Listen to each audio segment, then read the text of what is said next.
আজ দুপুর 2:10 থেকে শাহবাগ মোড় অবরোধ করে আন্দোলন করছেন নার্সিং কলেজের ছাত্রছাত্রীরা।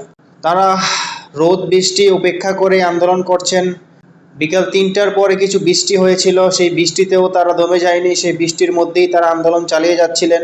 তাদের মূল দাবিগুলো হচ্ছে ডিপ্লোমা কোর্সের স্নাতক সমমানের স্বীকৃতি, স্নাতক ডিগ্রিধারী নার্সদের জন্য নবম গ্রেডে সরাসরি নিয়োগ, ইন্টার্নশিপ ভাতা বৃদ্ধি, যোগ্যতার ভিত্তিতে শিক্ষক নিয়োগ, ডিপ্লোমা ও স্নাতক শিক্ষার্থীদের মধ্যে বৈষম্য দূরীকরণ, বেসরকারি নার্সিং কলেজগুলোর জন্য টিউশন ফি এবং শিক্ষকদের ন্যূনতম বেতন নির্ধারণ। শিক্ষার্থীরা জানিয়েছে, দীর্ঘদিন ধরে তারা মানববন্ধন, স্মারকলিপি প্রদান সহ বিভিন্ন শান্তিপূর্ণ কর্মসূচি পালন করে আসছেন। তবে দাবি পূরণ না হওয়ায় তারা বাধ্য হয়ে শাহবাগের মোড়ে অবস্থান নিয়েছেন এবং দাবি আদায় না হওয়া পর্যন্ত আন্দোলন চালিয়ে যাওয়ার ঘোষণা দিয়েছেন তারা।